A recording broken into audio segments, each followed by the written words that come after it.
Hello मित्रों, आप सभी का हमारे YouTube channel study on track पर हार्दिक स्वागत है। जैसा कि हम आज आपके लिए यूपी पीसीएस के सीसैट पेपर 2 जीएस पेपर 2 का जो सीसैट है उसके प्रश्न पत्रों का संकलन हम आपके सामने लेकर प्रस्तुत हुए हैं। आज हम सामान्य हिंदी के 100 प्रश्नों का विश्लेषण आपके सामने प्रस्तुत करेंगे, आपके साथ साझा करेंगे। यह अब तक के आए हुए एग्जाम्स के पेपर हैं, प्रश्न हैं, जिन्हें हम आपके साथ शेयर करेंगे एक विश्लेषण के साथ, क्योंकि लगभग 14 मई को हमारा पीसीएस का एग्ज़ाम होगा, यूपी पीसीएस का एग्ज़ाम होगा, जिसमें सीसैट का पेपर भी अपने आप में बहुत ही महत्वपूर्ण है।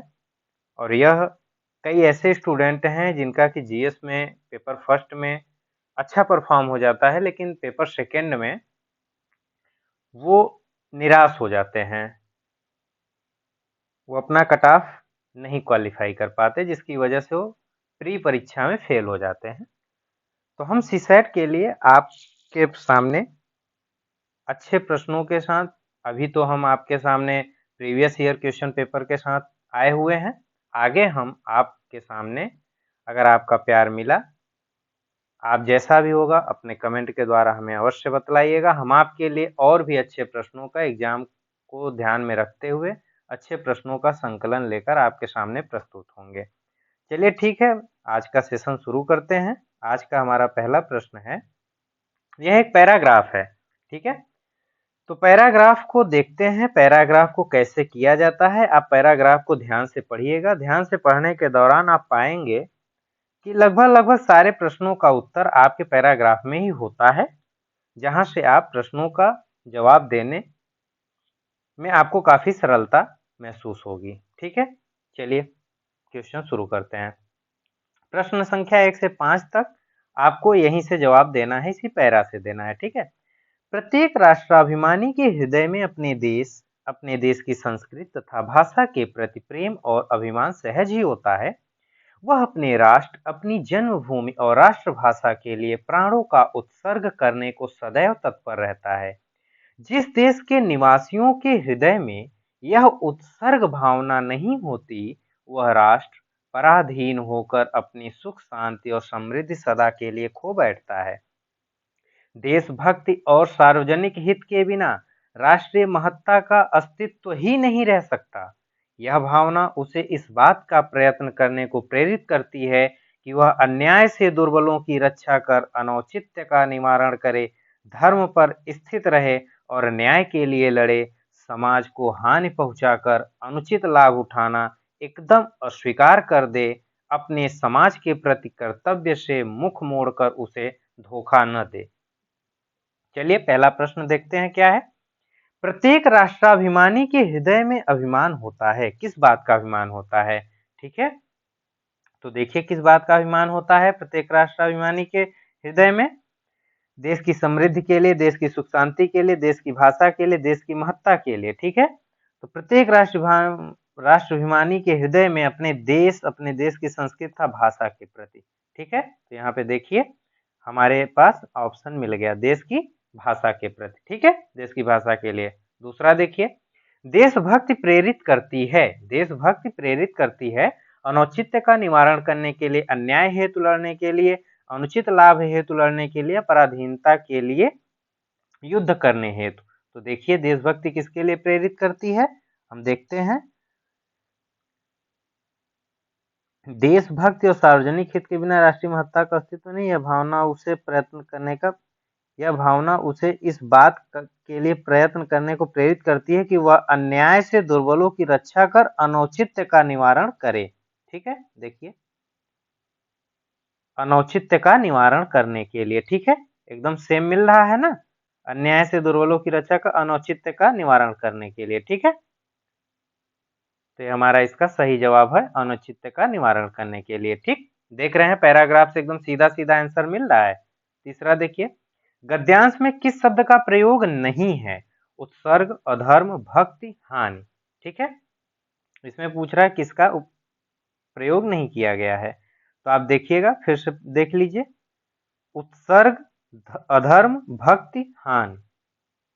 उत्सर्ग यहाँ हुआ है, भक्ति है देशभक्ति, ठीक है, हानि का भी हुआ है तो अधर्म का नहीं है, ठीक है। तो इसमें ऑप्शन बी आपका सही हो गया। नेक्स्ट, पराधीन राष्ट्र खो बैठता है अपनी समृद्धि, अपनी भाषा, अपनी उत्सर्ग भावना, अपनी न्याय चेतना, ठीक है। पराधीन राष्ट्र क्या खो बैठता है, ये हमसे पूछ रहा है, ठीक है। तो देखिएगा पराधीन राष्ट्र क्या खो बैठता है, तो आप यहाँ पे देखिए, पराधीन होकर अपनी सुख शांति और समृद्धि सदा के लिए खो बैठता है, ठीक है। अपनी सुख शांति और समृद्धि सदा के लिए खो बैठता है, तो ऑप्शन में देखिए अपनी समृद्धि है, ठीक है, यानी ऑप्शन ये आपका सही है, ठीक। नेक्स्ट, गद्यांश का सही शीर्षक क्या होगा, राष्ट्रीय महत्व, राष्ट्राभिमान, राष्ट्र के प्रति कर्तव्य, राष्ट्र की सुख शांति, ठीक है। देखिएगा यहाँ पे राष्ट्राभिमानी की बात की गई है, यानी कि यह राष्ट्र के अभिमान की बात की गई है कि हमारे राष्ट्र के लिए अभिमान क्या होना चाहिए। तो आप यहाँ पे देखिएगा कि आपको राष्ट्राभिमान जो है इसका आपका बिल्कुल सही उत्तर होगा, ठीक है। चलिए नेक्स्ट, यह नया प्रश्न है, पैराग्राफ आपका खत्म हो गया। ऐषणा का क्या अर्थ है, ठीक है। ऐषणा का अर्थ होता है अभिलाषा, ठीक है। ऐषणा का अर्थ होता है अभिलाषा, घृणा, निच्छा, अभिलाषा उपयुक्त में से कोई नहीं, तो ऐषणा मीन्स होता है अभिलाषा। अधोलिखित में कौन सा युग्म विशेषण नहीं है, ठीक है।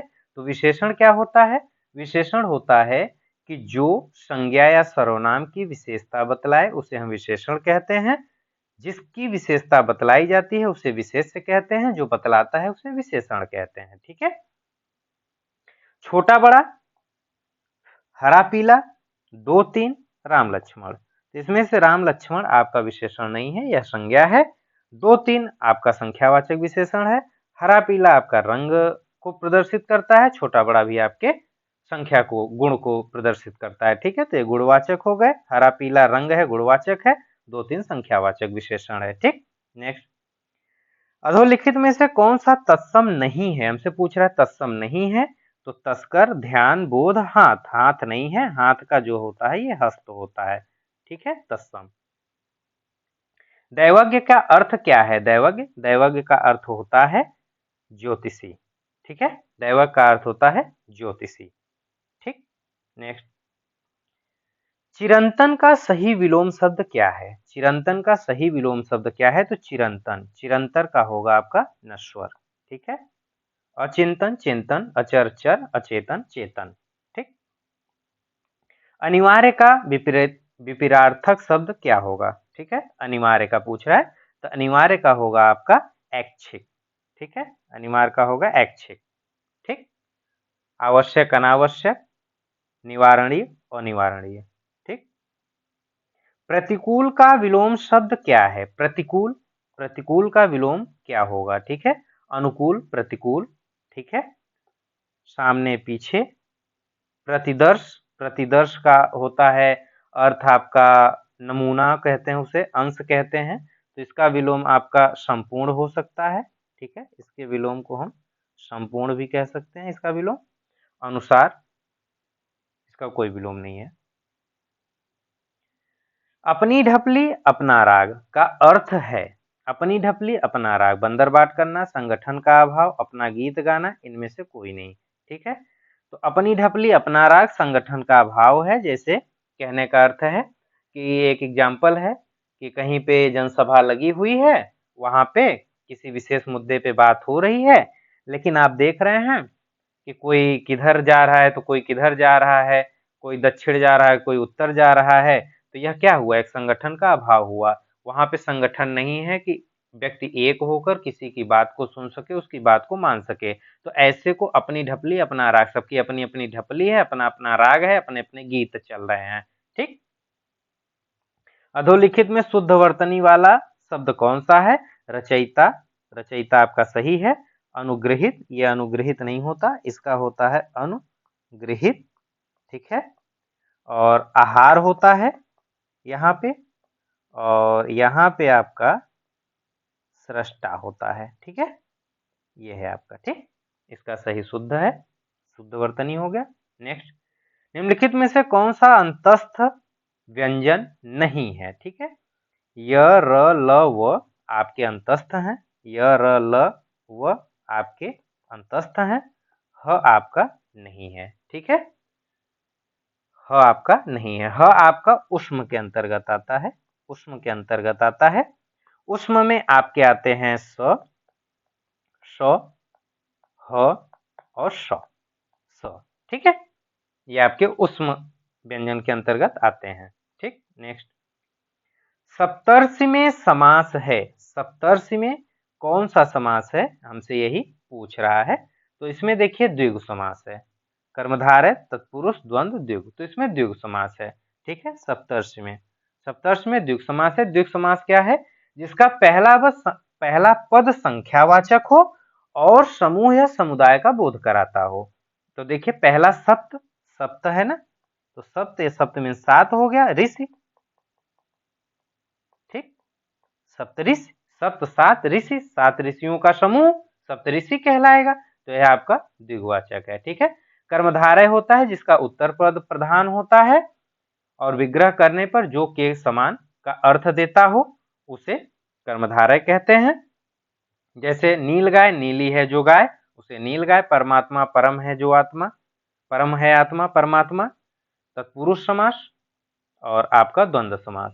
ठीक है, चलिए, द्वंद्व होता है जिसके दोनों पद प्रधान हो और जो समुच्चय बोधक और या अथवा आदि का लोप हो, जिसमें इसमें योजक चिन्ह हाइपन का प्रयोग किया जाता है।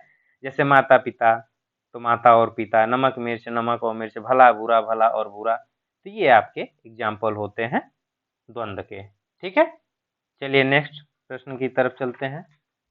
नेक्स्ट देखते हैं। नेक्स्ट में कह रहा है उच्छिष्ट का शुद्ध संधि विच्छेद है। उत्धन शिष्ट, उत्धन शिष्ट, उत्धन शिष्ट और ऊधन उच्छिष्ट। ठीक है, तो देखिए इसका जो सही आंसर है वो है आपका ऑप्शन बी। ठीक है, यह व्यंजन संधि का एग्जाम्पल है। इसका होता है जब ये जो त है त आपका द में परिवर्तित, त आपका छ में, सॉरी, त का च हो जाता है और जो त का च हो जाता है और जो स है आपका स का आपका छ हो जाता है। ठीक है, यह व्यंजन संधि है, उच्छिष्ट हो जाता है ये। ठीक, नेक्स्ट, अधोलिखित किस वाक्य में अकर्मक क्रिया है? मैं पुस्तक पढ़ता हूँ। मैं क्या पढ़ता हूँ? पुस्तक पढ़ता हूँ। यह सकर्मक क्रिया है, पढ़ना। यहाँ पे ये चीजें तुम्हारा जी ललचाएंगी। क्या ललचाएंगी? चीजें। ठीक है, तुम्हारा जी ललचाएंगे। किसका जी ललचाएंगे? तुम्हारा जी ललचाएंगी। तो यहाँ पे भी है श्याम सोता है। यहाँ पे सकर्मक नहीं है, अकर्मक क्रिया है। ठीक है, सोना, खाना, पीना, ये सब अकर्मक क्रिया होती हैं। वह अपना सिर खुजलाता है। वह क्या खुजलाता है? अपना सिर खुजलाता है। तो यह भी आपका एक सकर्मक क्रिया है। ठीक है, चलिए नेक्स्ट, आग का पर्यायवाची नहीं है तो आपका अनल भी है, पावक भी है, कृषाण भी है। ठीक है, व्योम नहीं है, व्योम नहीं है। व्योम का पर्यायवाची होता है आपका आकाश, खगोल, खगोल, तारापथ। ठीक है, अभ्र, शून्य, ये सब होते हैं आपके व्योम के पर्यायवाची। अंबर। निम्नलिखित वाक्यों में से किसमें प्रेरणार्थक क्रिया का प्रयोग नहीं है? ठीक है, पूछ रहा है आपसे कि किसमें प्रेरणार्थक क्रिया का प्रयोग नहीं किया गया है। ठीक है, तो सबसे पिता उसे पढ़ाते हैं, राम नहीं पढ़ता, वे अध्यापक से पढ़वाते हैं, अध्यापक परिश्रम कराते हैं। ठीक है, हमसे ये हमारा प्रश्न हो गया। तो हमसे पूछ रहा है कि इसमें से प्रेरणार्थक क्रिया कौन सी नहीं है। ठीक, तो जान लेते हैं प्रेरणार्थक क्रिया कहते किसे हैं। तो प्रेरणार्थक क्रियाएं अकर्मक एवं सकर्मक दोनों क्रियाओं से बनती हैं। ठीक है, जहां पे आना, लाना, ठीक है, आना लाना जोड़ने से या वाना जोड़ने से ये प्रेरणार्थक रूप से बनते हैं। जैसे आपका है उठना। ठीक है, जैसे है आपका उठना, तो उठ क्या है आपका? उठ क्या है आपका यहाँ पे? जैसे कि उठना, उठना, तो उठ हो गया, उठ में ना जोड़ दिए, उठना आना हो गया ना, उठ का उठाना, उठाना आना जोड़ दिए, ठीक है। तो ये आपकी प्रेरणार्थक क्रिया हो गई। अब यहाँ पे जैसे पढ़ना है, पढ़ना आपका एक क्रिया है, तो इसमें पढ़ाना या पढ़वाना, ठीक है, पढ़ाना या पढ़वाना जहां भी प्रयोग किया गया है वह आपका प्रेरणार्थक क्रिया होगी, ठीक है। तो राम नहीं पढ़ता, राम पिता उसे पढ़ाते हैं। देखिए पढ़ाना या पढ़ाते हैं, तो इसका मतलब है कि यह प्रेरणार्थक क्रिया है, ठीक है। और हमसे पूछा है कौन सा नहीं है।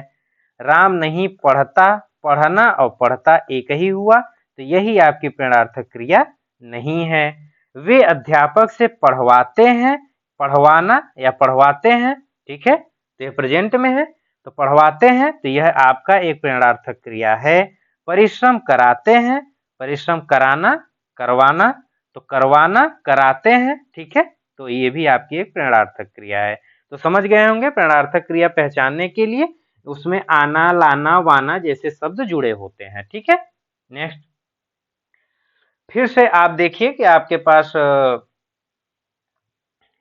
ये पद आ गया, गद्यांश आ गया, जिससे आपके 5 प्रश्नों को उत्तर देना है, ठीक है। देखिए, लोभ चाहे जिस वस्तु का हो, वह जब वह बहुत बढ़ जाता है तब उस वस्तु की प्राप्ति सानिध्य या उपयोग से जी नहीं भरता। मनुष्य चाहता है कि वह बार बार मिले या बार बराबर मिलता रहे। धन का लोभ जब रोग होकर चित्त में घर कर लेता है तब प्राप्ति होने पर भी और प्राप्ति की इच्छा बराबर बनी रहती है, जिससे मनुष्य सदा आतुर और प्राप्ति के आनंद से विमुख रहता है। जितना नहीं है उतने के पीछे जितना है उतने से प्रसन्न होने का उसे कभी अवसर नहीं मिलता। उसका सारा अंतःकरण सदा अभावमय रहता है। उसके लिए जो है वह भी नहीं है। असंतोष अभाव कल्पना से उत्पन्न दुख है। अतः जिस किसी में यह अभाव कल्पना स्वाभाविक हो जाती है, सुख से उसका नाता सब दिन के लिए टूट जाता है। न किसी को देखकर वह प्रसन्न होता है और न उसे देखकर कोई प्रसन्न होता है। इसी में संतोष सात्विक जीवन का अंग बताया गया है, ठीक है। चलिए पहला प्रश्न देखते हैं। हमारा पहला प्रश्न है कि मनुष्य का अंतःकरण सदैव अभावमय क्यों रहता है? वह सात्विक जीवन जीने लगता है, जितना है उतने से प्रसन्न होने का उसे कभी अवसर नहीं मिलता। लोभ की पूर्ति हेतु वह अनेकानेक वस्तुओं की प्राप्ति कर लेता है, जितना है उतने से वह प्रसन्न हो जाता है। तो आप देखिएगा कि हमारा प्रश्न फिर से देखिए कि मनुष्य का अंतःकरण सदैव अभावमय क्यों रहता है। तो उसका अंतःकरण सदैव अभावमय क्यों रहता है? यह है उसका अंतःकरण सदैव अभावमय इसलिए रहता है कि उसमें असंतोष अभाव कल्पना से उत्पन्न दुख है, ठीक है।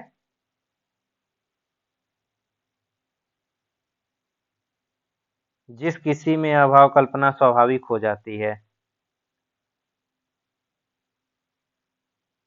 जिसका जितना नहीं है उतने के पीछे जितना है उतने से प्रसन्न होने का उसे कभी अवसर ही नहीं मिलता, उसका सारा अंतःकरण सदा अभाव में रहता है, ठीक है। तो ये देखिए, ये वाला ऑप्शन देखिए, जितना है उतने में प्रसन्न होने का उसे कभी भी अवसर नहीं मिलता, या उससे मिलता जुलता आंसर हो गया, ठीक है। चलिए नेक्स्ट, गद्यांश का सही शीर्षक क्या है?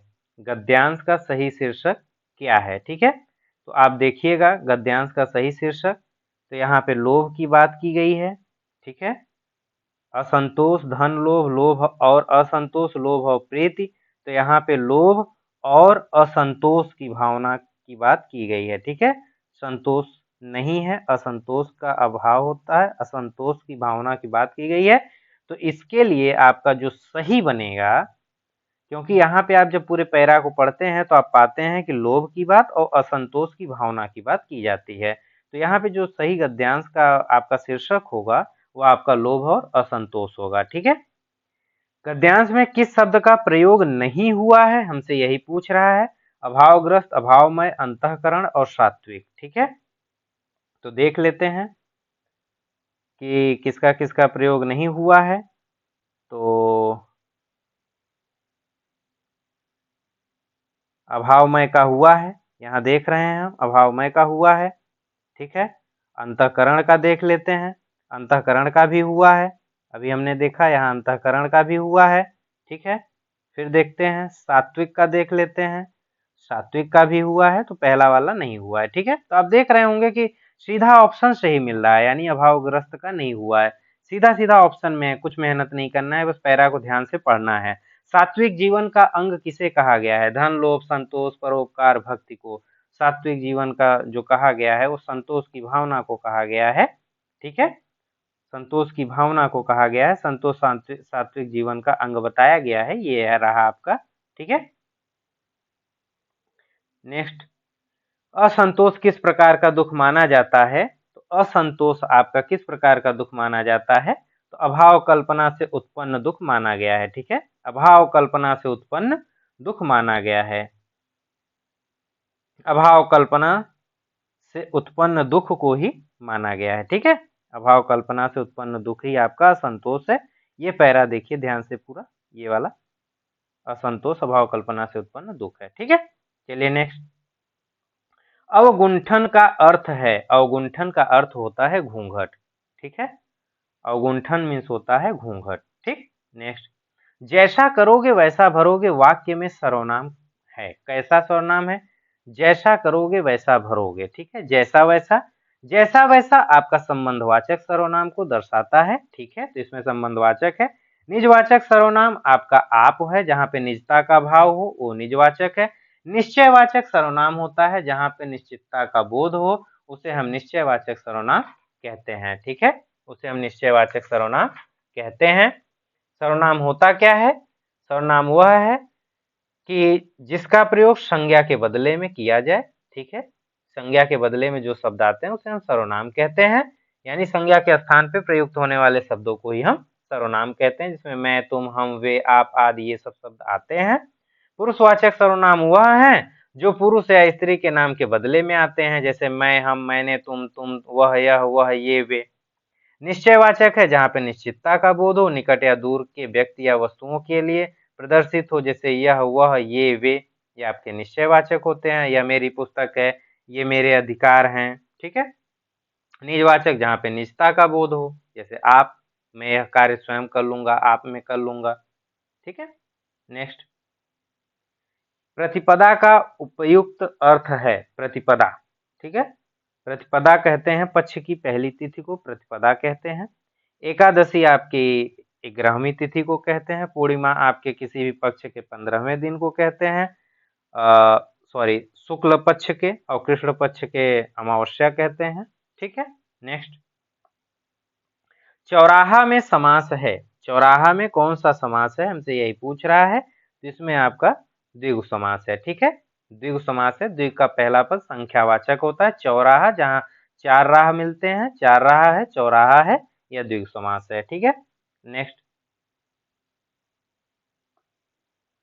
अनुरूप का विलोम है, अनुरूप का विलोम है, अनुरूप का विलोम है प्रतिरूप, ठीक है। अनुरूप का है प्रतिरूप, प्रतिरूप मीन्स होता है नकली, कृत्रिम, बनावटी। विरूप, विरूप का मीन्स होता है कुरूप, भद्दा, श्रीहीन, शोभाहीन, ठीक है। अपरूप, अपरूप का अर्थ होता है भद्दा, कुरूप, बदशकल, ठीक है। चलिए नेक्स्ट, अधोलिखित में एक पर्यायवाची युग्म सही नहीं है, हमसे यही कह रहा है सही नहीं है। पुरंदर अमरपति सही है, सरोवर पुष्कर भी सही है, जलधि अम्बुद यही गलत है आपका, ठीक है। फड़ी उरग सही है, ठीक। पुरंदर अमरपति आपका सही है, जलधि अम्बुद आपका यही आंसर गलत है। जलधि मीन्स होता है सागर, सिंधु, वारिधि, ठीक है। सागर, सिंधु, वारिध, पयोधि, बारिश, उदधि। अम्बुद का होता है आपका बादल, मेघ, मेघ, जलद, ठीक है। मेघ, जलद, वारिध, पयोध, ये सब होते हैं, ठीक है। पुरंदर है इंद्र का, पुरंदर इंद्र का है, इंद्र, अमरपति, महेंद्र, देवराज, सुरेश, अमरेश, सरोवर, पुष्कर, जलाशय, सरसी, तड़ांग, पद्याकर, ठीक है। ये सब है। नेक्स्ट, गूलर का फूल होना, गूलर का फूल होना, अरे भैया आजकल आप दिखाई नहीं दे रहे हो, पूरे गूलर के फूल हो गए हो, ठीक है। मतलब दुर्लभ होना, आपके दर्शन दुर्लभ हो गए हैं, आप गूलर के फूल हो गए हैं। आपने सामान्य बोली भाषा में इसका प्रयोग सुना होगा, ठीक है। दुर्लभ होना। ठीक, नेक्स्ट, भभूत का तत्सम शब्द है। ठीक है, भभूत का जो तत्सम शब्द है वही हमसे पूछ रहा है, तो भभूत का तत्सम शब्द होगा आपका विभूति।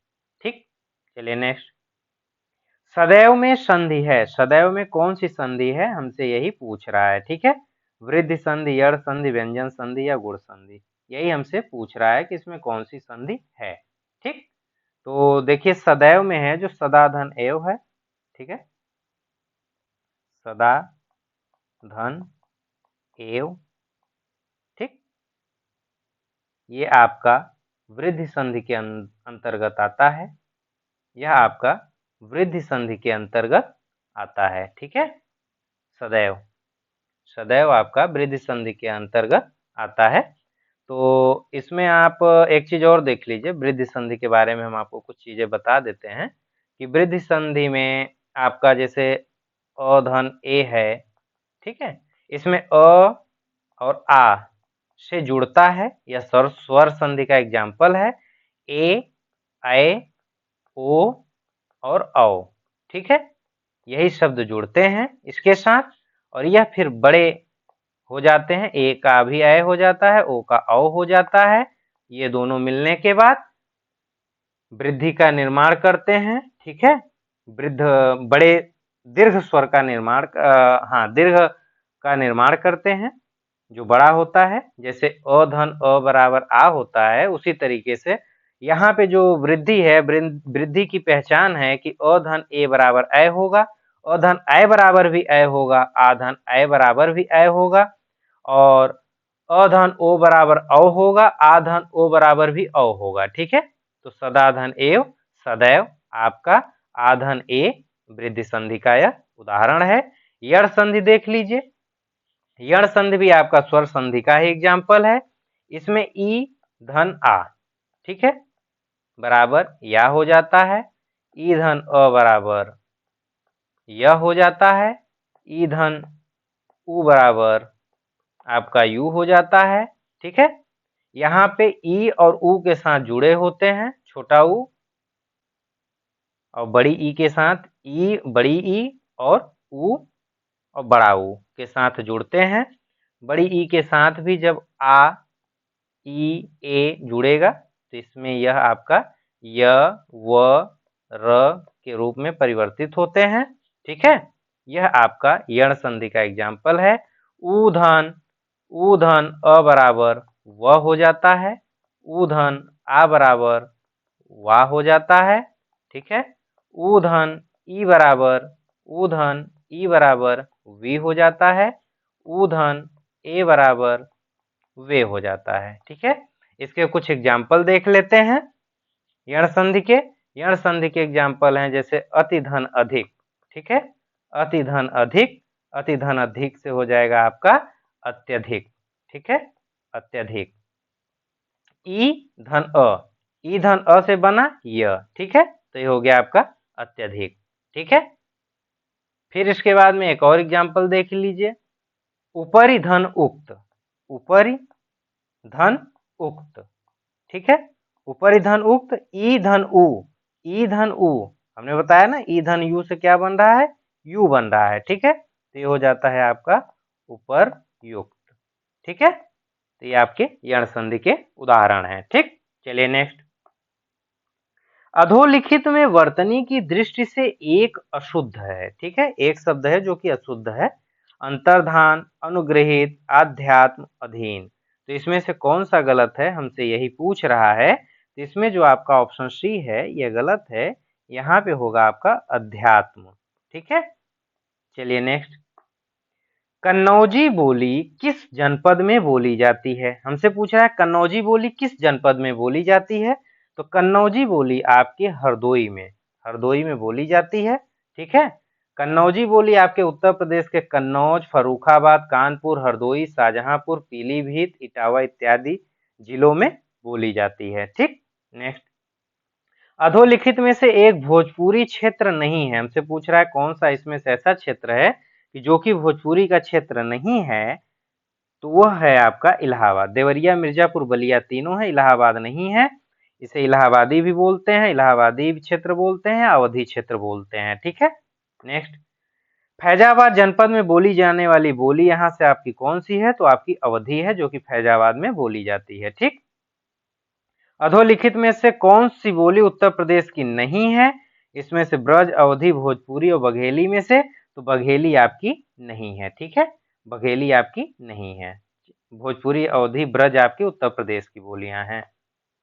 निम्न में से तद्भव शब्द कौन सा है? प्रत्यभिज्ञान, परिधान, पिटक, पिटारा। ठीक है, इसमें से जो आपका सही उत्तर है वो है आपका पिटारा। ठीक है, क्योंकि पिटारा का जो तत्सम शब्द है वो पिटक होता है। ठीक, प्रत्यभिज्ञान, प्रत्यभिज्ञान मीन्स होता है पहचान, और परिधान, परिधान का अर्थ होता है पहनना। ठीक है, ये इसके तद्भव है। नेक्स्ट, निम्न अधोलिखित में अशुद्ध वर्तनी वाला शब्द कौन सा है? अशुद्ध कौन सा है? दधिच, याज्ञवल्क्य, निवृत्त या घनिष्ठ। ये तीनों सही हैं, ऑप्शन डी आपका गलत है। यहाँ पे होगा आपका घनिष्ठ। ठीक है, घनिष्ठ आपका सही होगा। नेक्स्ट, उसे मृत्युदंड की सजा मिली, प्रस्तुत वाक्य की अशुद्धि स्पष्ट करें। ठीक है, इसमें क्या है? उसे मृत्युदंड और सजा, दंड और सजा एक ही है। या तो उसे मृत्युदंड मिला, मृत्युदंड मिला, या तो उसे मृत्यु की सजा मिली। ठीक है, तो दंड और सजा समानार्थी शब्दों का प्रयोग हुआ है, यही ऑप्शन आपका ठीक है इसमें गलती। नेक्स्ट, खड़ी बोली हिंदी का अन्य सही नाम क्या है? ठीक है, खड़ी बोली हिंदी को अन्य किस नाम से जानते हैं? तो इसे हम कौरवी नाम से जानते हैं खड़ी बोली को। ठीक है, चलिए नेक्स्ट, जो क्रिया अभी हो रही है, जो क्रिया अभी हो रही है उसे हम क्या कहेंगे? उसे हम अपूर्ण वर्तमान कहेंगे। ठीक है, जो क्रिया अभी हो रही है यानी कि अभी लगातार चल ही रही है, प्रेजेंट कंटिन्यूअस टेंस है वो। ठीक है, अभी चल रही, अभी कार्य पूरा हुआ नहीं है। ठीक, उसे हम अपूर्ण वर्तमान कहेंगे। चरण कमल में समास है। ठीक है, हमसे कह रहा है कि चरण कमल में कौन सा समास है? कर्मधारय, बहुवचन, द्वंद्व या तत्पुरुष। ठीक है, हमसे यही पूछा है कि कौन सा समास है। तो चरण कमल में आपका जो है वो है आपका कर्मधारय समास। ठीक है, चरण कमल में आपका कर्मधारय समास है। अभी कर्मधारय के बारे में हमने आपको बताया कि विग्रह करने पर जो या के समान जिससे अर्थ निकले, चरण कमल, चरण के समान, चरण कमल, कमल के समान चरण जिसका भी है। ठीक है, यह चरण जो कमल के समान है, तो यह कर्मधारय समास है। ठीक है, आपका बहुवचन है। द्वंद्व समास, द्वंद्व के बारे में हमने बताया कि इसके दोनों पद प्रधान हो और समुच्चय बोधक और या अथवा आदि का लोप हो, जैसे माता पिता, माता और पिता। ठीक है, तत्पुरुष समास, तत्पुरुष समास के बारे में भी आपको कुछ बातें बता देते हैं। तत्पुरुष समास, तत्पुरुष समास में आप जैसे होता है जिस समास में बाद का अथवा उत्तर पद प्रधान होता है। ठीक है, इसमें तत्पुरुष समास में, और इनमें दोनों पदों के बीच का जो कारक चिन्ह है वो लुप्त हो जाता है। जैसे राजकुमार, राजा का कुमार, धर्म ग्रंथ, धर्म का ग्रंथ। ठीक है, गगनचुंबी, गगन को चूमने वाला, करुणापूर्ण, करुणा से पूर्ण, स्थान घर, स्थान के लिए, स्नान घर, स्नान के लिए घर। ठीक है, डाक गाड़ी, डाक के लिए गाड़ी। ठीक है, धनहीन, धन से हीन। तो ये सब जो भी एग्जाम्पल हैं ये आपके तत्पुरुष समास के एग्जाम्पल हैं। ठीक, नेक्स्ट, नयन का शुद्ध संधि विच्छेद क्या है? नेधन अन है। ठीक है, नयन नेधन अन है। यह आपका अयादि संधि का, अयादि संधि का एग्जाम्पल है। ठीक है, अयादि संधि का यह आपका एक एग्जाम्पल है। ठीक है, ने धन अन, नय, नयन। ठीक है, ये अयाद संधि का एग्जाम्पल है। तो अयाद संधि क्या होती है? अयादि संधि होती है, जान लेते हैं इसके बारे में, कि ए धन अ। ठीक है, ए धन अ, जहां पे आपको दिख जाए, आपको ए धन अ दिख जाए। ठीक है, ए धन अ का अय हो जाता है, ए धन अ का अय हो जाता है, अय धन अ का आय हो जाता है। ठीक है, अय धन ई, आई, ओ धन ई, अवि, ओ धन व, ओ धन अव। ठीक है,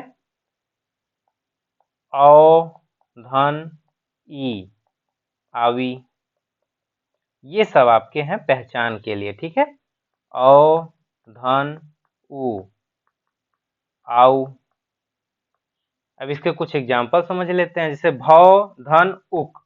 भव में औ है, उ है, भव, धन, उक, भावुक।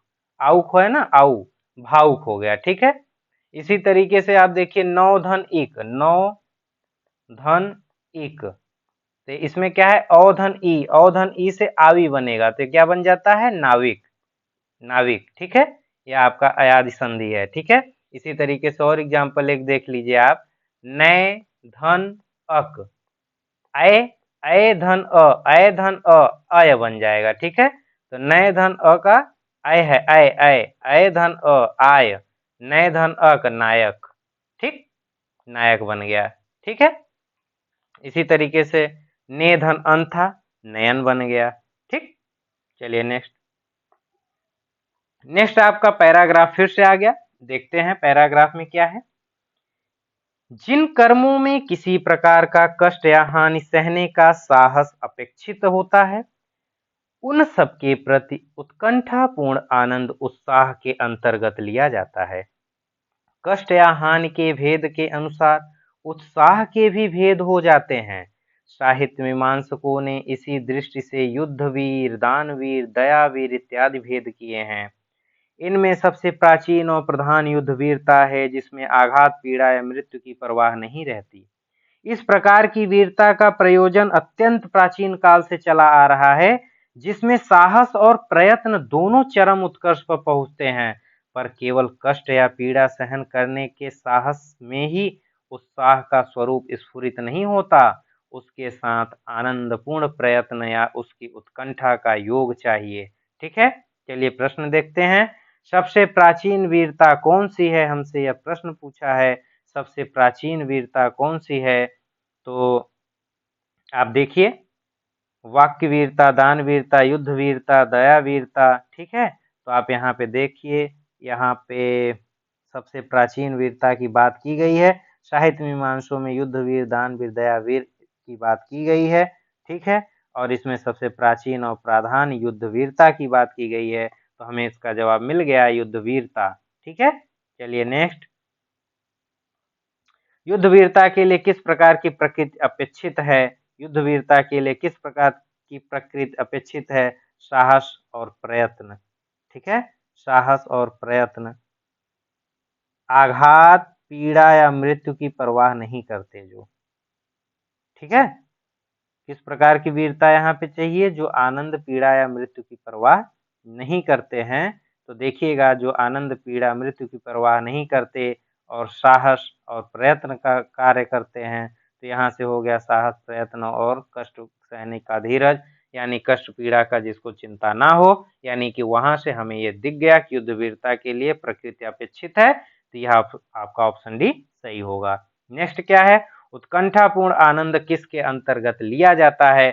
उत्कंठापूर्ण आनंद किसके अंतर्गत लिया जाता है, उत्कंठापूर्ण आनंद उत्साह के अंतर्गत लिया जाता है। ये देखिए एकदम स्पष्ट दिख रहा है, ठीक है। तो यहाँ पे आपका सही उत्तर होगा, उत्साह के अंतर्गत लिया जाता है। नेक्स्ट देखिए, साहित्य मीमांसकों ने वीरता के कौन कौन से भेद किए हैं।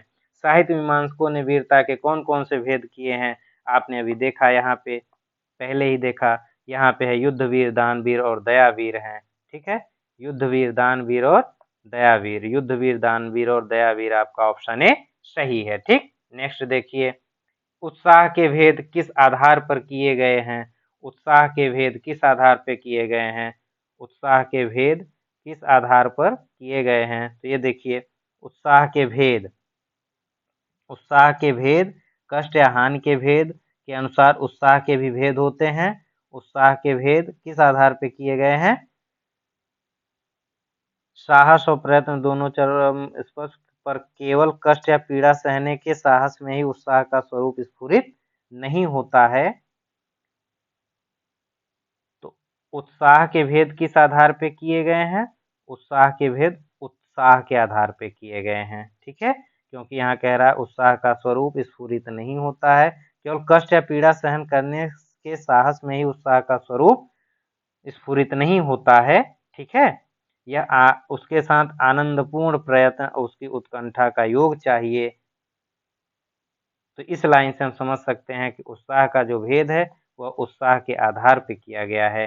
ठीक है, दुर्बलता के आधार पे नहीं है, पीड़ा आघात के आधार पे भी नहीं, कष्ट या हानि के भेद के आधार पर भी नहीं है। नेक्स्ट, मसृण का विलोम क्या है? ठीक है, हमसे कह रहा है कि मसृण का विलोम क्या है। मसृण का विलोम है आपका गाफिल।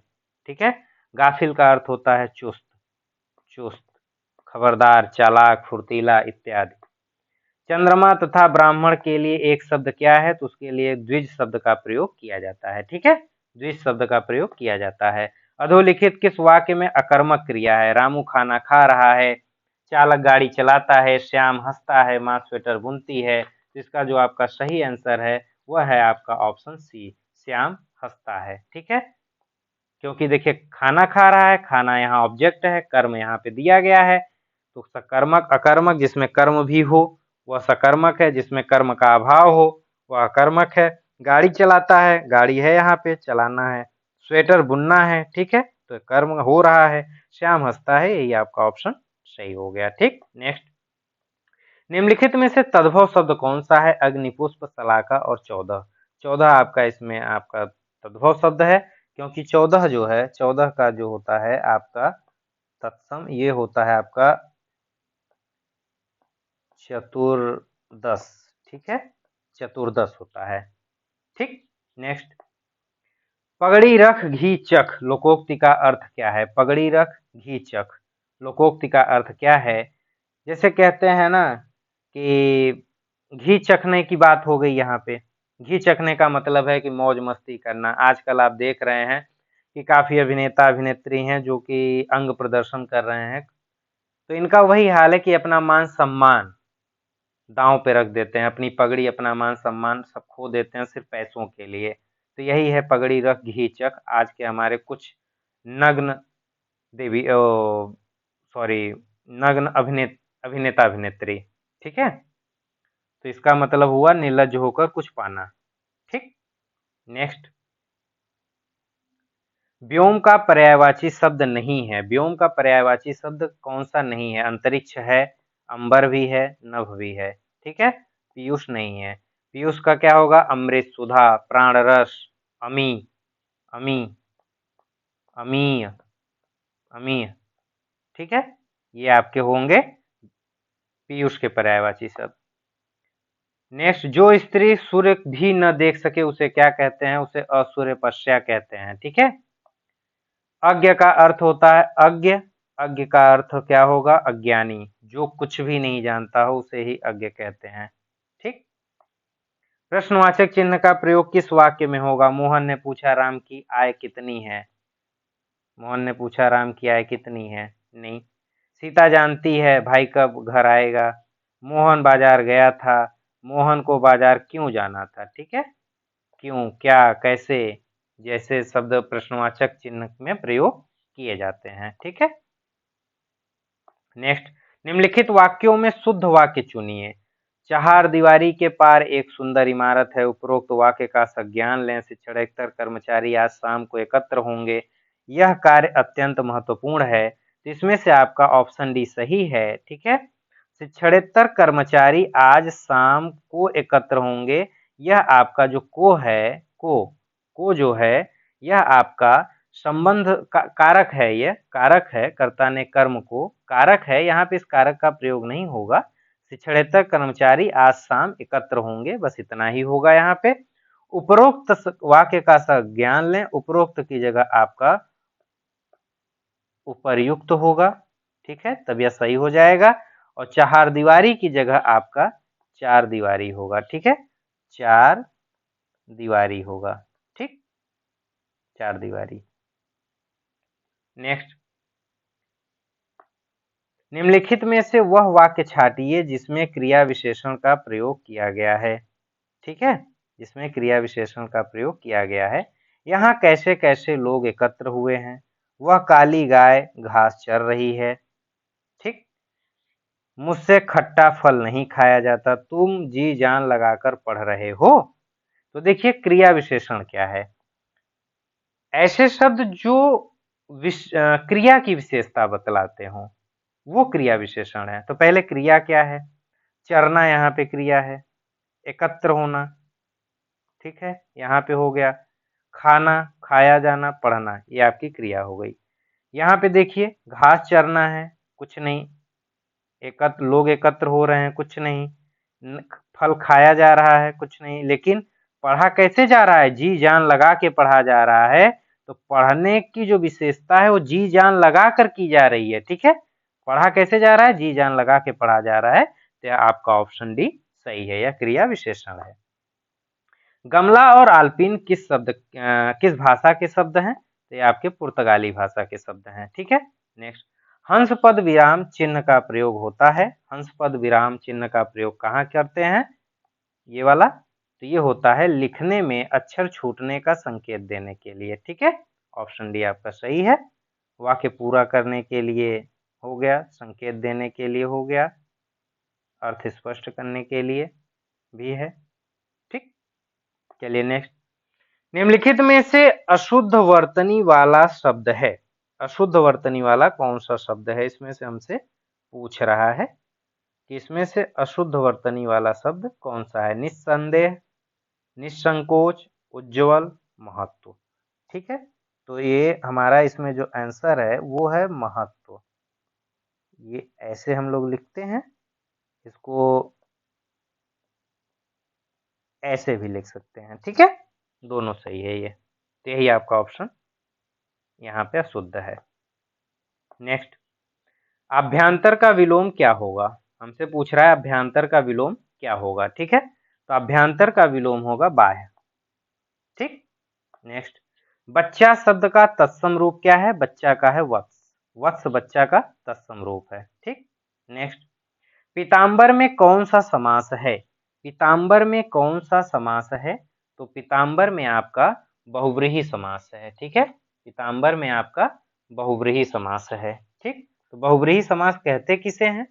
तो बहुव्रीहि समास वह समास है कि जिसके समस्त पद में कोई पद प्रधान नहीं होता और दोनों मिलकर किसी तीसरे पद की ओर संकेत करते हैं, उसे हम बहुव्रीहि समास कहते हैं। जैसे पीताम्बर हमने यहाँ पे है, पीताम्बर पीला है जिसका अंबर, ठीक, यानी श्री कृष्ण, ठीक है। पीताम्बर, पीत है अंबर जिसका, पीला है अंबर जिसका, यानी श्री कृष्ण। ऐसे ही और देख लेते हैं, दशानन, दस है आनंद जिसका, दस है आनंद जिसके, यानी रावण, ठीक है, दशानन। महावीर, महान वीर हैं जो, हनुमान। मृत्युंजय, मृत्यु को जीतने वाला, यानी भगवान शंकर। मृगेंद्र, मृगों का इंद्र, यानी सिंह। चंद्रमौली, चंद्र है मौली पर जिसके, यानी भगवान शिव। ये सब आपके बहुव्रीहि के हैं, ठीक है, एग्जाम्पल। नेक्स्ट, रामचरितमानस की रचना किस भाषा में हुई है? तो रामचरितमानस की भाषा आपके अवधी में हुई है, ठीक। निम्नलिखित में से खिड़की का पर्यायवाची कौन सा है? निम्नलिखित में से खिड़की का पर्यायवाची कौन सा है? वातायन, वारी, दरीचा, इसमें से सभी हैं, ठीक। फिर पैराग्राफ आ गया 5 क्वेश्चन का, हम देखते हैं क्या है हमारे पैरा में। कह रहा है कि अधोलिखित गद्यांश को ध्यान से पढ़िए तथा 71 से 75 तक का उत्तर दीजिए। मानव के पास समस्त जगत को देखने परखने के दो नजरिए हैं, एक आशावादी, दूसरा निराशावादी। इसे सकारात्मक और नकारात्मक दृष्टि भी कहते हैं।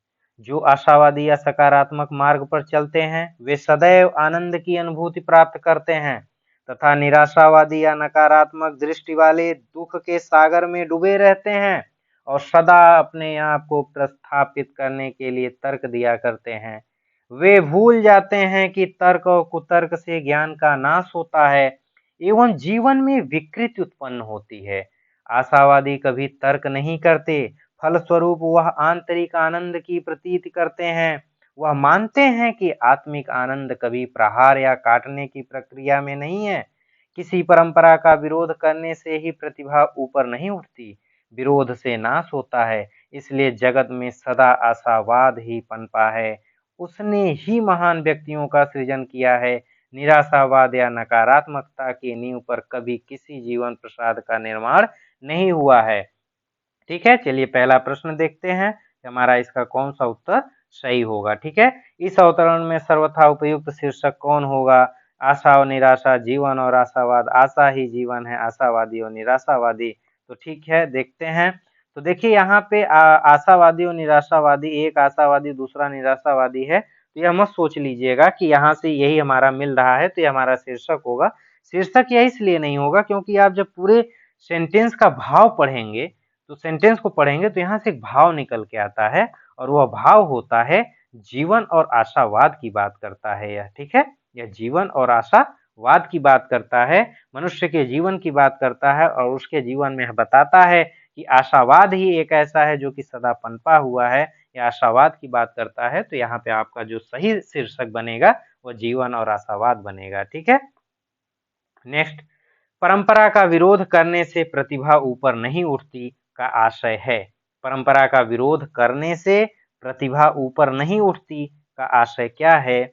यहाँ पे देखिए कहीं पे दिया था अभी कि जो भी ये है, किसी परंपरा का विरोध करने से ही प्रतिभा ऊपर नहीं उठती, विरोध से नाश होता है, इसलिए जगत में सदा आशावाद ही पनपा है। ठीक है, और मानते हैं कि आत्मिक आनंद कभी प्रहार या काटने की प्रक्रिया में नहीं है। तो देखिए हमारा प्रश्न क्या कह रहा है कि परंपरा का विरोध करने से प्रतिभा ऊपर नहीं उठती, परंपरा व्यक्ति को दकियानुसी बनाती है। दकियानुसी का अर्थ होता है पुराने ख्यालात वाला। ठीक है, पुराने विचारों का समर्थक। परंपरा का विरोध व्यक्ति को प्रतिभा संपन्न बनाता है, ऐसा नहीं कहा गया है, क्योंकि यहाँ देखिए स्पष्ट कहा गया है कि इससे विरोध से नाश होता है। ठीक है, विरोध से नाश होता है। प्रतिभा को स्वीकारने से प्रतिभा नष्ट नहीं होती है।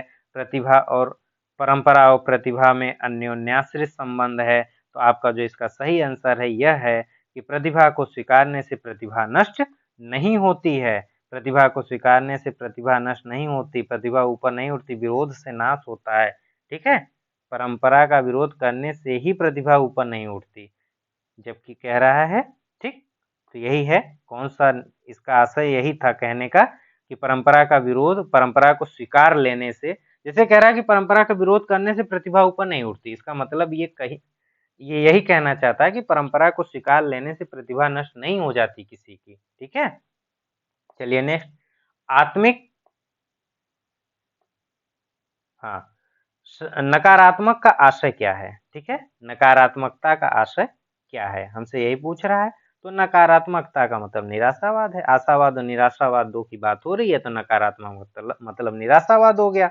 ठीक है, निराशावादी दुख के सागर में डूबे रहते हैं और सदा अपने आप को प्रतिस्थापित करने के लिए तर्क दिया करते हैं, के लिए क्या कहा जा सकता है? निराशा कुंठा और प्रवंचना की जननी है, या निराशा वादी का चेहरा चिंता की रेखाओं से घिरा रहता है। निराशावादी व्यक्ति दूसरे के आनंद से दुखी रहते हैं। उपयुक्त तो सभी वाक्य सही है। तो देखिए वाक्य को हम पढ़ लेंगे, पढ़ने के बाद यहाँ पे हम भाव देखेंगे। यह हमारा उत्तर हमारे गद्यांश के भाव पर है, तो इसमें हमारा ऑप्शन डी सही है। सत्य बात है कि निराशा कुंठा और प्रवंचना की जननी होती है, सत्य है यह बात। निराशावादी का चेहरा चिंता की रेखाओं से घिरा रहता है, यह भी बात सत्य है। निराशावादी व्यक्ति के जीवन के आनंद में दुखी रहते हैं, दूसरों के आनंद से दुखी रहते हैं, यह भी बात सत्य है। ठीक है, नेक्स्ट, आत्मिक आनंद, आत्मिक आनंद से क्या आशय है? ठीक है, आत्मिक आनंद का अर्थ क्या होता है? तो आत्मिक आनंद होता है आह्लाद। ये देख लीजिएगा 71 से 75 तक की बात है, आंतरिक आनंद की बात की है। तो आंतरिक आनंद, मन की मौज, उपहास, अट्टहास, आह्लाद। तो यह आपका पैराग्राफ से नहीं है, यह आपकी अनुभव से है। तो आत्मिक आनंद का अर्थ होता है आह्लाद। आह्लाद का अर्थ होता है खुशी, प्रसन्नता, हर्ष। ठीक है, तो आत्मिक आनंद यही हुआ, मन की, आत्मा की खुशी। मन की मौज, मौज और आत्मिक आनंद में अंतर है। उपहास, उपहास तो हो ही नहीं सकता। अट्टहास भी नहीं हो सकता, क्योंकि अट्टहास का मतलब हुआ किसी का मजाक बनाना। ठीक है, तो ये भी नहीं हो सकता। तो ऐसे भी हम देख लेंगे, तो ऑप्शन ए हमारा सही है। अगर इसका हम सही से अर्थ नहीं जानते आह्लाद का तो भी, और आह्लाद का अर्थ होता है खुशी, प्रसन्नता या हर्ष। ठीक है, नेक्स्ट, अपनी करनी पार उतरनी, अपनी करनी पार उतरनी का अर्थ क्या है? ठीक है, तो अपनी करनी पार उतरनी का अर्थ है कि जैसा आप करोगे, जो भी आप बोओगे वही काटोगे, जैसे कर्म करोगे वही आप ही को भोगना पड़ेगा। यानी अपने कर्म का फल स्वयं भोगना पड़ता है, जो हम करेंगे वो हमारे सामने ही आएगा। यही इसका अर्थ है कि अपनी करनी पार उतरनी। ठीक है, नेक्स्ट, अंक शब्द का अर्थ कौन सा नहीं है? ठीक है, तो अंक में गोद भी होता है, चिन्ह भी होता है, संख्या भी होती है, अंग नहीं होता है। ठीक है, चलिए नेक्स्ट, निम्नलिखित व्यंजनों में से कौन से व्यंजन का उच्चारण तालु से होता है? ठीक है, तालु से कौन सा होता है? क, ढ, छ, म। ठीक है, तो पहले देख लेते हैं कंठ। तो कंठ से होता है आपका अ, आ, क, ख, ग, घ, ङ। ठीक है, और आपका तालु से होता है, तालु या तालव्य हम बोलते हैं आपका ई, च, छ, ज, झ, ञ। ठीक है, मूर्धन्य, मूर्धन्य में होता है आपका, मूर्धन्य है आपका री, ए, ऐ, ओ, औ, ट, ठ, ड,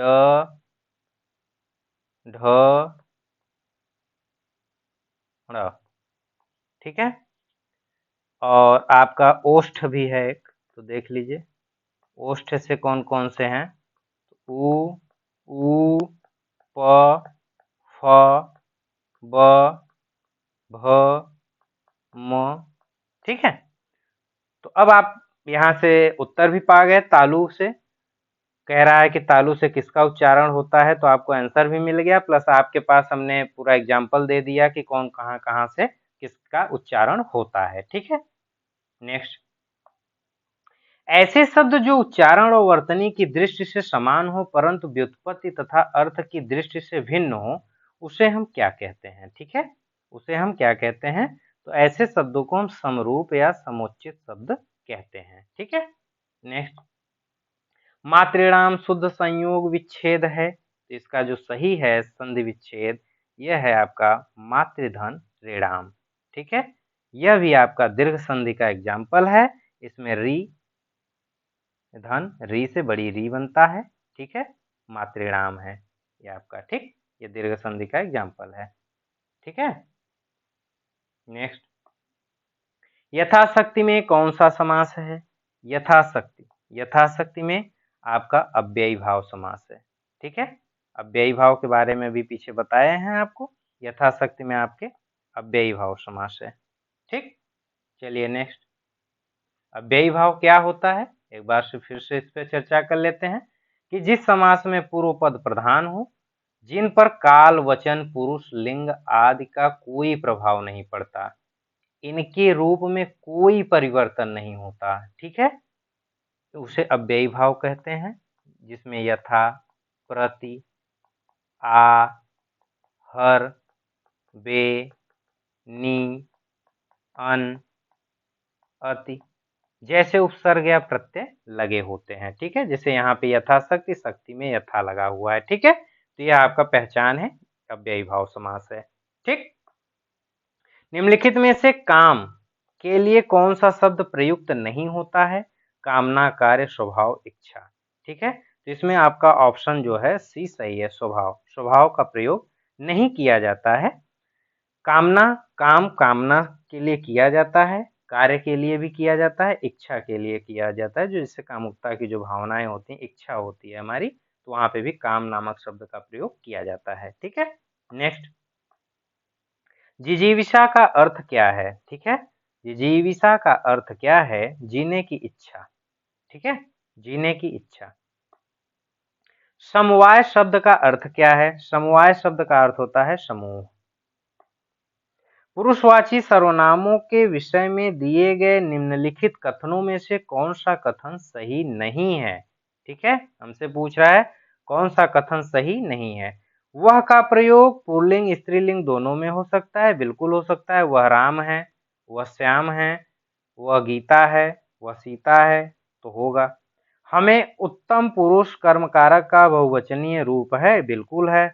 मैं, हम उत्तम पुरुष है सर्वनाम का, तो यहाँ पे हमें, हम का हमें बिल्कुल है बहुवचनीय रूप, सही है ये भी। संबंध में मैं का सही रूप मेरे को हो जाता है, नहीं, संबंध कारक में मेरे को नहीं होता। ठीक है, तो ये गलत है। और यह के साथ ने का प्रयोग संभव नहीं है, बिल्कुल सही बात है, यह ने होगा ही नहीं। नेक्स्ट, निम्नलिखित हिंदी वर्णों में से अयोगवाह कौन सा वर्ण है? ठीक है, तो अयोगवाह वर्ण आपका अंग अह है। ठीक है, अंग अह जो है आपका यह अयोगवाह वर्ण है। ठीक, नेक्स्ट, निम्नलिखित वर्गों में कौन सा वर्ण मूर्धन्य नहीं है? ठीक है, हमसे पूछ रहा है कौन सा मूर्धन्य नहीं है। देखिए अभी हमने पीछे बात किया था, पूरा लिखा था ट ठ ड ढ, तो ये वाले हैं, तो ज आपका नहीं है, ये तालु का है। ठीक है, तालव्य है। नेक्स्ट, 8 कनौजिया 9 चूल्हे लोकोक्ति का अर्थ क्या है?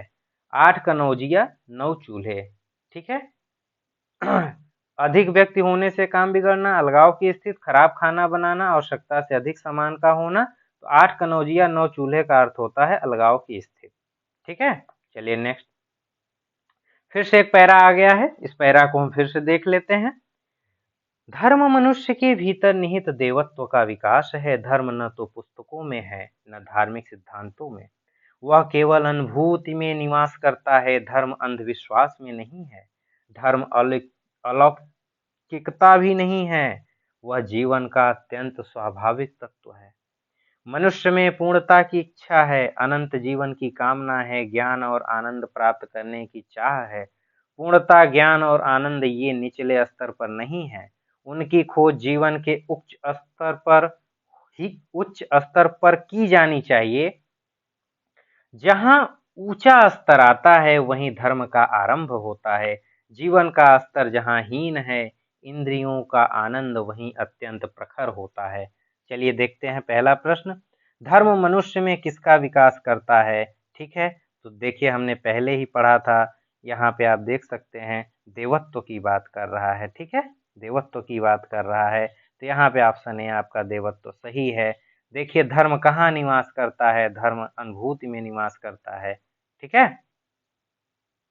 धर्म अनुभूति में निवास करता है, ये देखिए यह केवल अनुभूति में निवास करता है। ठीक, इंद्रियों का आनंद कहाँ पर प्रखर होता है? इंद्रियों का आनंद जहाँ जीवन का उच्च स्तर नहीं है, वहीं पे इंद्रियों का जहाँ ऊंचा स्तर है वहीं धर्म का आरंभ होता है, और जीवन का स्तर जहाँ हीन है, इंद्रियों का आनंद वहीं अत्यंत प्रखर होता है।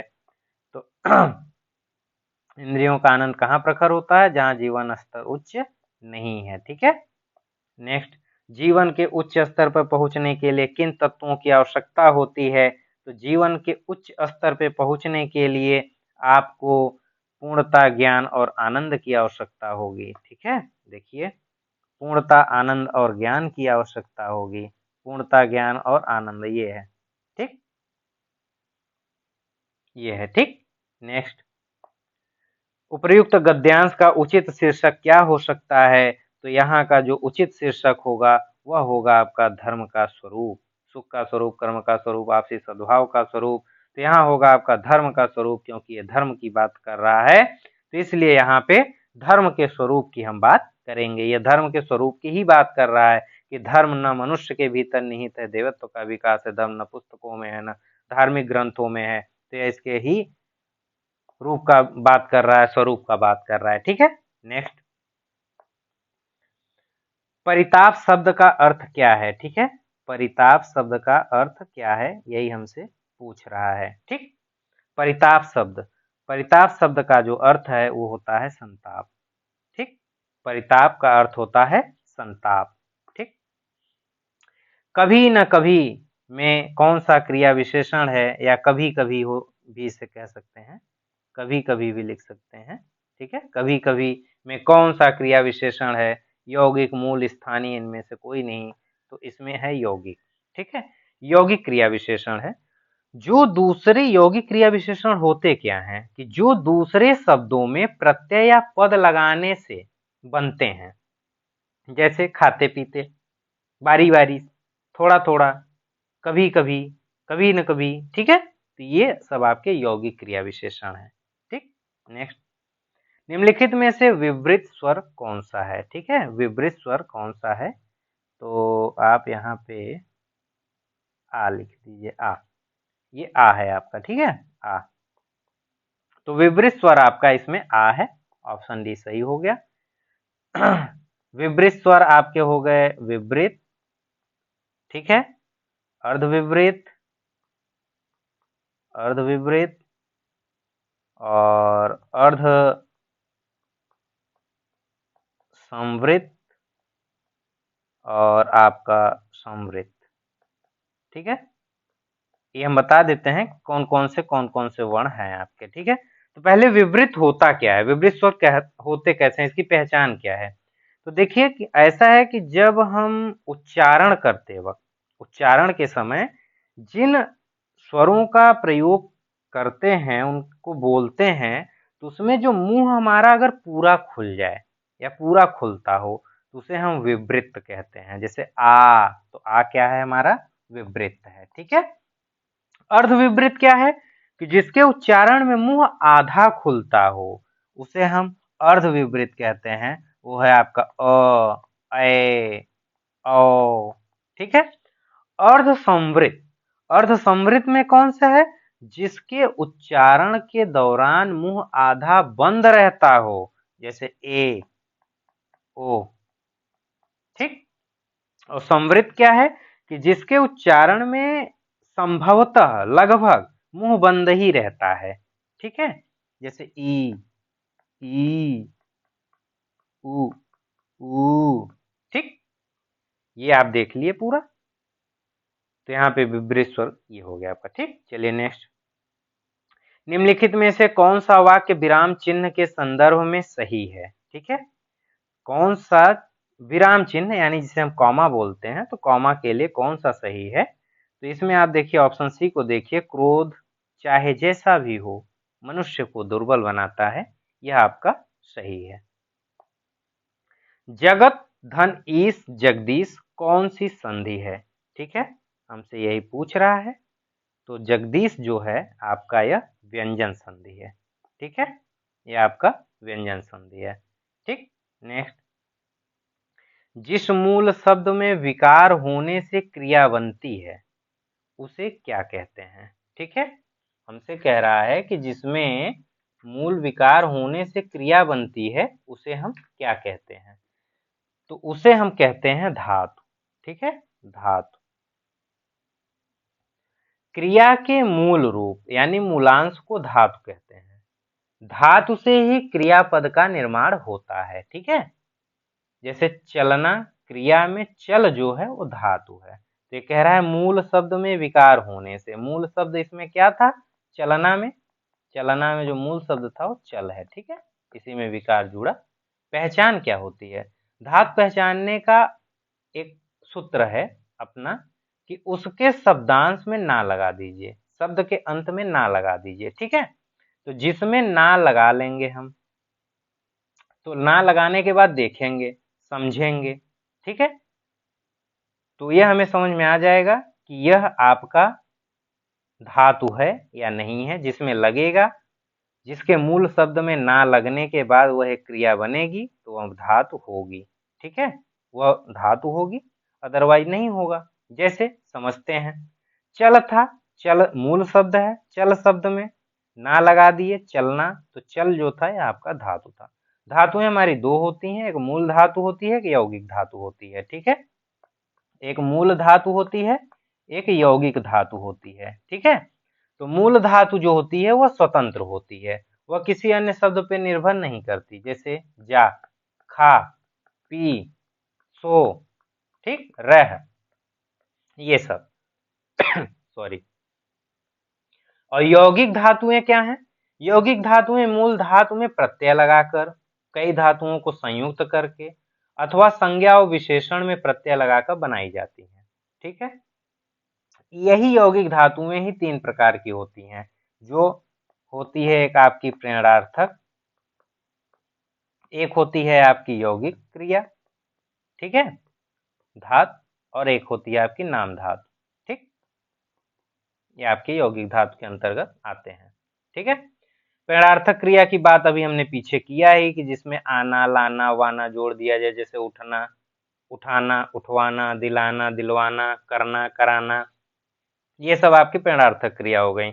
सोना में सुलाना, सुलवाना, खिलाना, खिलवाना, पिलाना, पिलवाना, ठीक है। यौगिक में जैसे रोना धोना, उठना बैठना, चलना फिरना, खा लेना, पी लेना, उठ बैठना, उठ जाना, ये सब आपकी यौगिक क्रियाएं, धातु क्रियाएं हैं। नाम धातु में होती है जैसे गरियाना, एक आपकी क्रिया है गाली, तो जैसे गाली से हो गया गरियाना, ठीक। लात से लतियाना, बात से बतियाना, गरम से गरमाना, चिकना से चिकनाना, ठंडा से ठंडाना, ये सब जो हैं ये सब आपके यौगिक धातु के अंतर्गत आते हैं, ठीक। नेक्स्ट,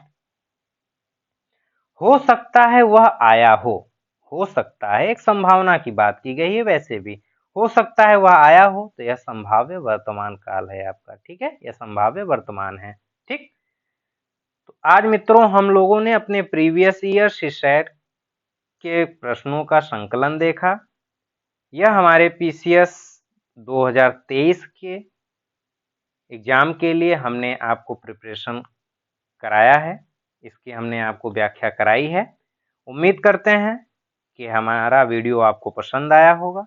जो लोग अभी हमारे वीडियो पर नए आए हुए हैं वो हमारे वीडियो को सब्सक्राइब करें, सभी लोग लाइक करें, अपने मित्रों के साथ ज़्यादा से ज़्यादा शेयर करें। जो भी इस बार लोग यूपी पीसीएस 2023 में भाग ले रहे हैं एग्जाम देने के लिए, उनको यह सीसैट का पेपर काफ़ी फायदेमंद साबित हो, आने वाले एग्जाम के लिए उनको यहाँ से काफ़ी चीज़ें मिलें, यही कामना के साथ हम आपके सामने प्रस्तुत हुए। अगर आप हमारे टेलीग्राम चैनल से जुड़ना चाहते हैं तो वहाँ पे हम आपको study on track Telegram group या चैनल से आप जुड़ सकते हैं। वहाँ पे आपको कुछ क्वेश्चन और पीडीएफ भी प्रोवाइड की जाएंगी। साथ ही साथ अगर आप हमसे कोई वीडियो की खास फरमाइश चाहते हैं, खास चीज़ें चाहते हैं कि हम किसी विशेष टॉपिक पर वीडियो बनाएं, या कोई आप हमें सुझाव देना चाहते हैं, तो आप हमारे ईमेल आईडी studyontrack3@gmail.com पर हमें सूचित कर सकते हैं। धन्यवाद।